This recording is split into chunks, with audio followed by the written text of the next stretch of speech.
হচ্ছে ওয়ামান আহসানু কাওলাম মিম্মান দাআ ইলাল্লাহি ওয়া আমিলা সালিহান ওয়া ক্বালা ইন্নানি মিনাল মুসলিমিন।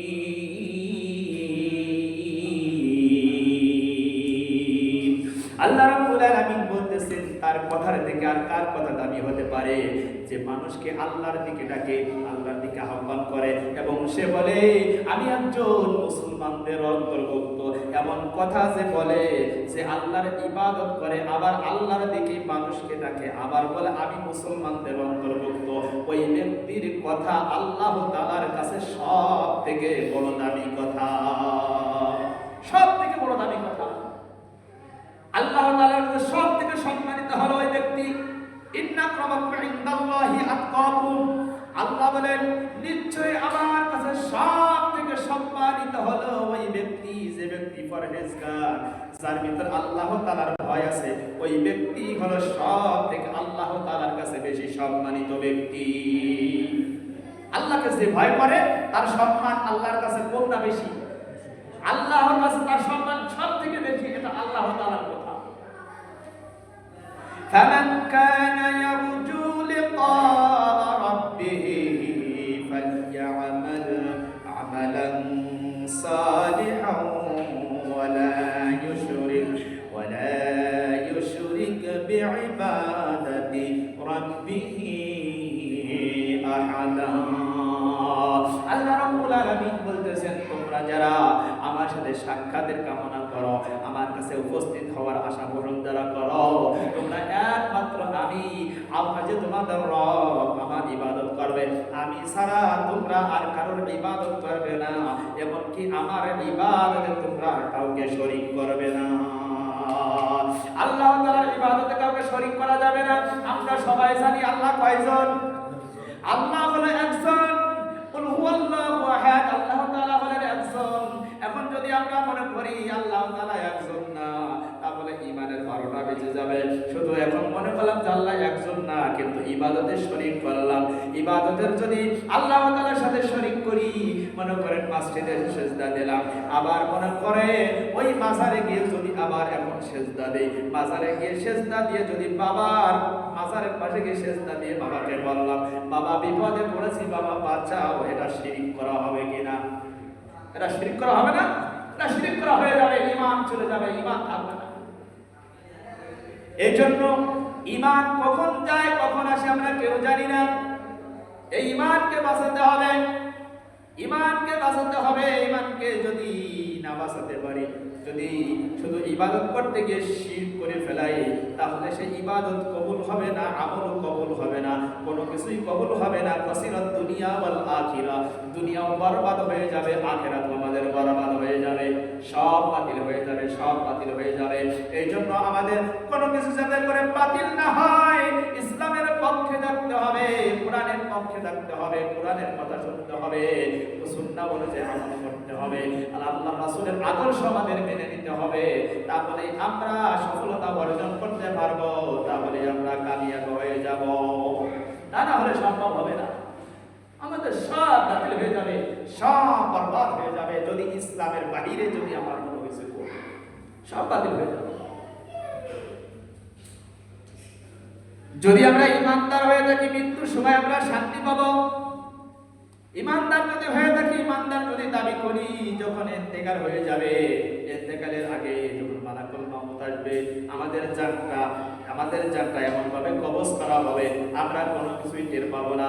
বলবেন ইয়া আইয়াতুহান নাফসুল মুতমাইন্না ইরজিই ইলা রাব্বিকি রাদিয়াতাম মারদিয়া ফাদখুলি ফি ইবাদি ওয়াদখুলি জান্নাতি। যখন ঈমানদারের জান্নাত যখন কবজ করা হয়, তখন রহমতের ফেরেশতাও থাকে, শান আজরাইল আলাইহি ওয়াসাল্লামের সাথে রহমতের ফেরেশতারা বলতে থাকে ইয়া আইয়াতুহান নাফসুল মুতমাইন্না ইরজিই ইলা রাব্বিকি রাদিয়াতাম মারদিয়া, হে প্রশান্ত আত্মা, তুমি আল্লাহ তাআলার সন্তুষ্টির জন্য বের হয়ে চলে আসো।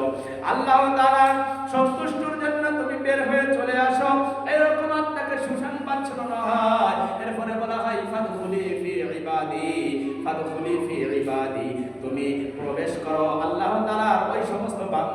সাথে ওয়াদখুলি জান্নাতি, যারা আল্লাহর জান্নাতের মেহমান, যারা আল্লাহ তাআলার জান্নাতের মেহমান, ওদের সাথে তুমি প্রবেশ করবে।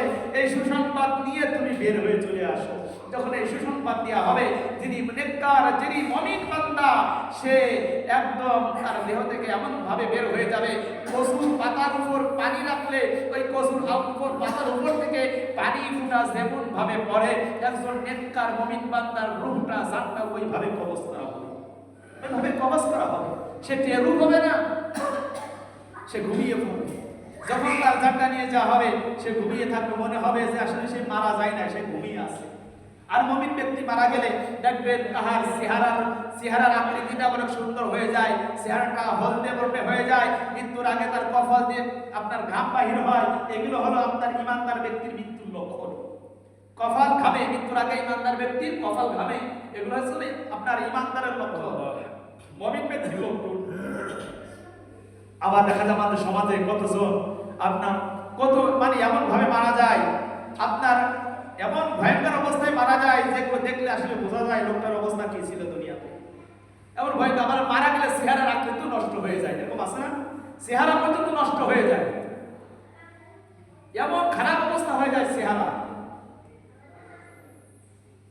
এই জন্য আমাদের চেহারার আকৃতি যাতে করে মরার পরে নষ্ট না হয়, আর মানুষ যাতে করে দেখে বুঝতে না পারে যে আসলে এই লোকটা খারাপ ছিল, এরকম যাতে করে কেউ সমালোচনা করতে না পারে, এভাবে আমাদের চলতে হবে। তা না হলে আমাদের বাঁচার কোনো উপায় নেই। এই জন্য আমাদের সমাজে সতর্ক হয়ে চলতে হবে। আল্লাহ রাসূল সাল্লাল্লাহু আলাইহি ওয়াসাল্লাম এক যুবকের মৃত্যুর সময় তার পাশে গেলেন, তার পাশে গিয়ে বলতেছেন, তোমার কি কষ্ট হচ্ছে নাকি?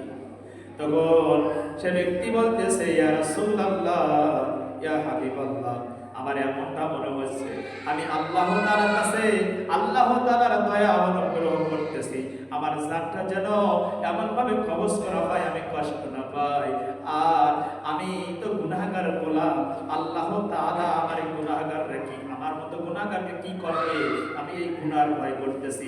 তখন আল্লাহ রাসূল সাল্লাল্লাহু আলাইহি ওয়াসাল্লাম বললেন যে মুমিন ব্যক্তি মৃত্যুর সময় দুইটা কথা চিন্তা করবে, আল্লাহ যেন আমার উপর দয়া করে আর আমার গুনাহ যেন আল্লাহ ক্ষমা করে দেয়। যে মুমিন ব্যক্তির চিন্তা থাকবে মৃত্যুর সময় এমন, আল্লাহ তাআলা ওই ব্যক্তির মৃত্যু দেবেন ঈমানের সাথে এবং তার উপর আল্লাহ তাআলা দয়া করবেন, সে মৃত্যুর উপরে আল্লাহর জান্নাতে চলে যাবে, সে মৃত্যুর উপরে আল্লাহর জান্নাতে চলে যাবে যদি এরকম চিন্তা ভাবনা থাকে। কত মানুষ আছে আমাদের সমাজে দেখা যায় মৃত্যুর সময় এমন ভয়ঙ্কর অবস্থা হয়, এত পরিমাণে পানি পিপাসা লাগে, মনে হয় যে সাগরের সব পানি এনে দিলেও তার পিপাসা মিটবে না। মৃত্যু যন্ত্রণা এত ভয়ঙ্কর, মৃত্যু যন্ত্রণা এত ভয়ঙ্কর, মৃত্যু যন্ত্রণা এত ভয়ঙ্কর। কারোর পিছনে রাস্তা দিয়ে জানটা কবজ করে, আবার কারো জানটা নাকের ভিতর দিয়ে, কারো জানটা চোখের ভিতর দিয়ে, কারো জানটা গালের ভিতর দিয়ে, এরকম আশ্রয় রাখার জায়গা দিয়ে জানটা কবজ করে নিয়ে যায়। অনেকে আমরা দেখি যে মৃত্যুর পরে গালটা হা করে থাকে, এই গালটা হা করে থাকার মানে তার জানটা গাল দিয়ে বের করা হয়েছে, এই জন্য তার গালটা হা হয়ে গেছে, হয় না? মৃত্যুর সময় গালটা হা হয়ে থাকে, তার ওই ভুটা তার জানটা